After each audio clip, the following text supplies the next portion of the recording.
Bismillahirrahmanirrahim. Assalamualaikum warahmatullahi wabarakatuh.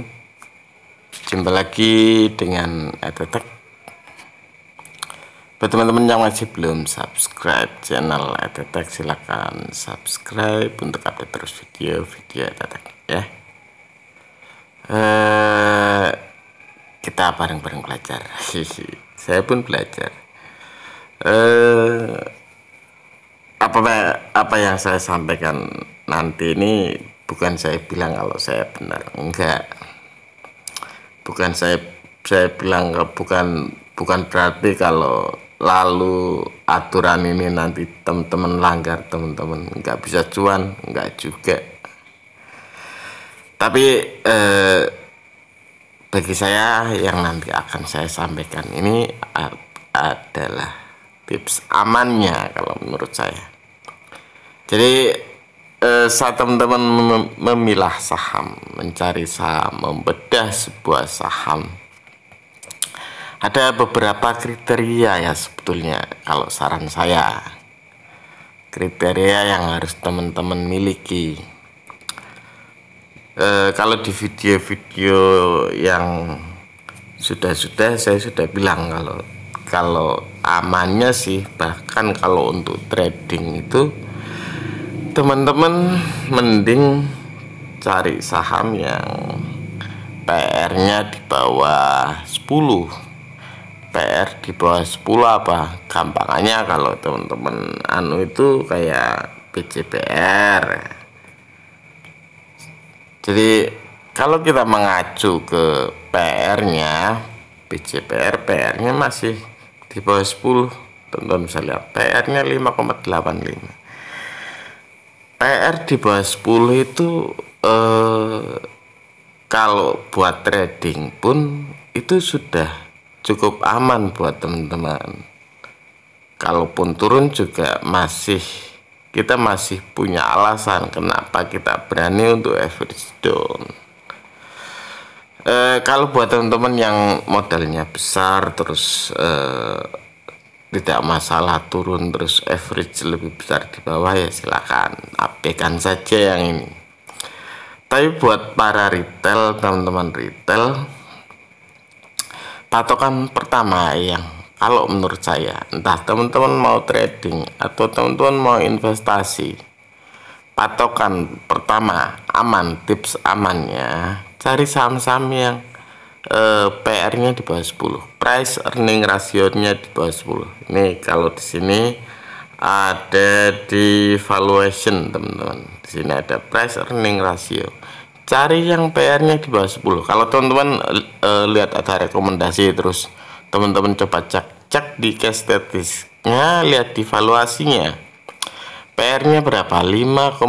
Misalkan 5,85. Oke, berarti ini patut teman-teman cermati. Baru teman-teman lihat harganya seperti apa. Kalau memang posisinya malah harga yang di bawah, ya itulah kesempatan teman-teman untuk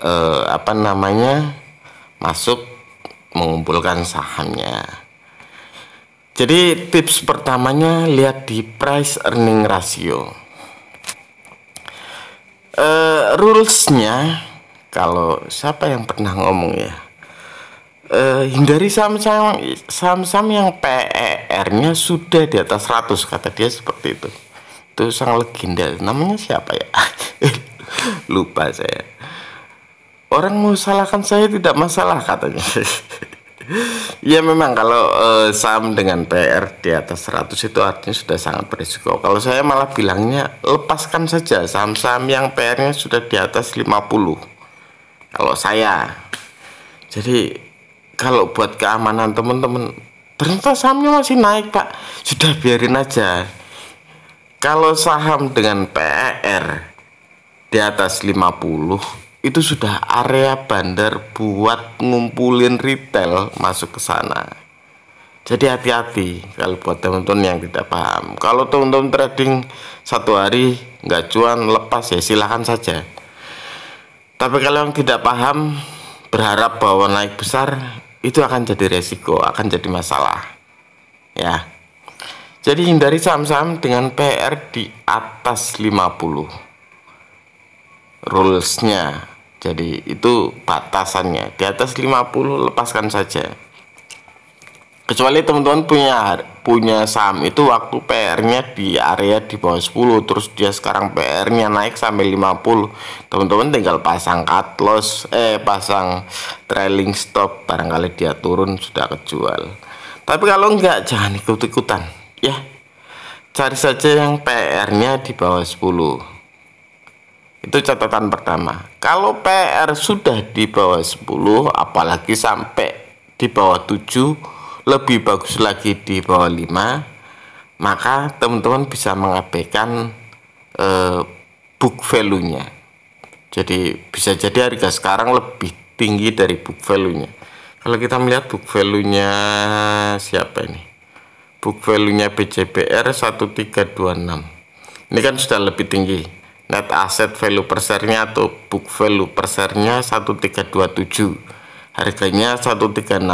Karena PR di bawah 10, maka abaikan bahwa harga sekarang sudah lebih tinggi dari book value per share-nya atau net asset per share-nya ya.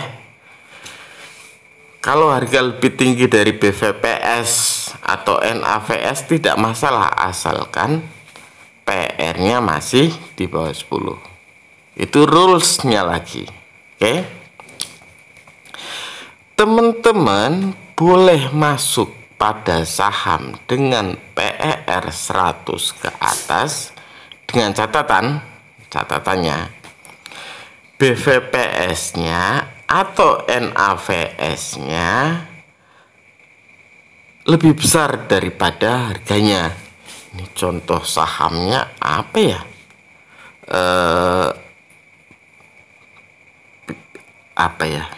BIPP ya.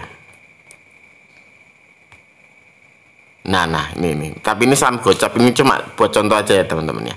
Jadi ini kan PER-nya 16. Ini anggapan PR-nya tinggi ya.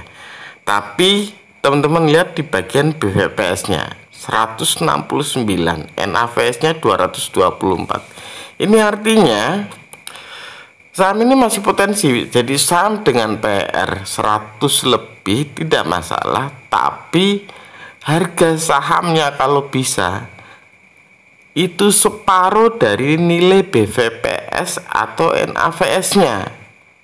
Kalau sudah separuh ya sebenarnya itu juga tidak masalah. Nah ini rulesnya, rules keduanya ya. Jadi kalaupun PR-nya di atas 100 tapi BVPS-nya harus 2 kali atau lebih dari harga sahamnya. Kalau ini kan misalkan BVPS-nya 169, nah, harga saham BIPP 50, berarti 3 kalinya kan.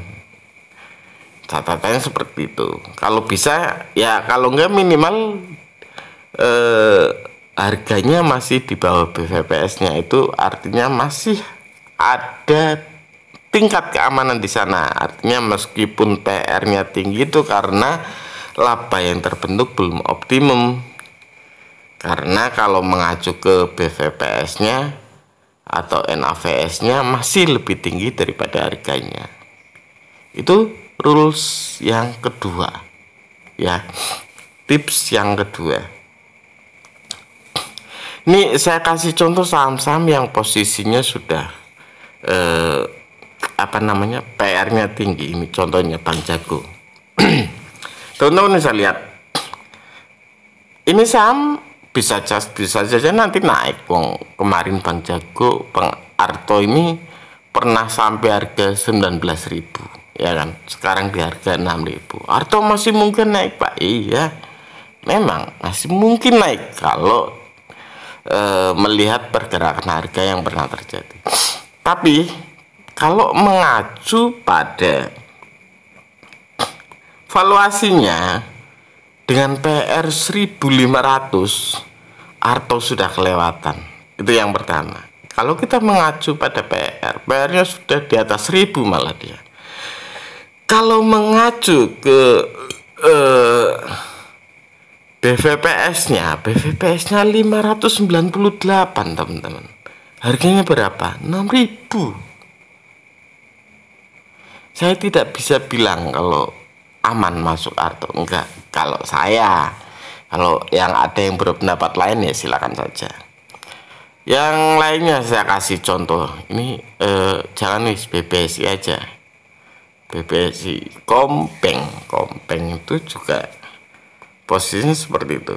Nah, BPPS-nya 645. Harganya berapa? 4.730, teman-teman. Yang seperti ini tidak usah masuklah. Kita lihat PR-nya. PR-nya 192, teman-teman. Untuk saham-saham yang seperti ini, BBSI, Arto tadi naik turun, udah biarin aja, nggak usah urusin. Ya, cari saham-saham dengan PR di bawah 10, apalagi PR di bawah 10 ditambah juga harga sahamnya masih di bawah BVPS-nya atau masih di bawah NAVS-nya, teman-teman bisa gunakan saham-saham itu. Boleh saham dengan PER di atas 50 asal, nah ada catatannya, asal harga sahamnya masih di bawah BVPS-nya atau masih di bawah NAVS-nya. Ini kalau BBSI, BVPS-nya 645, NAVS-nya 645. Boleh PR di atas 50 asalkan BVPS atau NAVS-nya masih lebih besar daripada harga sahamnya. Itu kalau menurut saya tips yang aman buat teman-teman. Kalau terserah mau teman-teman mau buat trading kah atau mau buat investasi kah, cek di case statistiknya, cek mutunya seperti apa, baru setelah itu teman-teman cek di pergerakan harganya. Syukur seperti yang di video sebelumnya teman-teman dapat pada saham-saham yang posisinya sedang di bawah. Itu berarti potensi teman-teman double. Sudah teman-teman dapat saham under value, posisi harganya juga sedang di bawah. Itu teman-teman cuma butuh sabar saja kalau cuma untuk mendulang cuan pada saham-saham seperti itu. Itu tips amannya. Jangan jadi bodoh lah. Sudah tahu Arto PR-nya sampai seperti itu, sampai 1.500 loh. Terus teman-teman masih berhayal, ya mungkin naik, mungkin. Kalau di pasar itu nggak ada yang tidak mungkin. Cuma kemungkinan teman-teman dikarungin buat disangkutin di atas juga besar. Dan hati-hati dengan itu. Ya, sayangi uang teman-teman. Itu saja pesan saya ya. Ya wis, bedah saham yang teman-teman mau coba dicermati, bedah mutunya, bedah posisi harganya di mana, baru teman-teman tentukan mau beli atau tidak ya. Jangan jadi bodoh di pasar saham, itu nanti akan jadi penyebab hilangnya uang Anda juga di pasar saham ya. Itu saja infonya. Terima kasih banyak sudah menonton. Jumpa lagi lain waktu. Wassalamualaikum warahmatullahi wabarakatuh.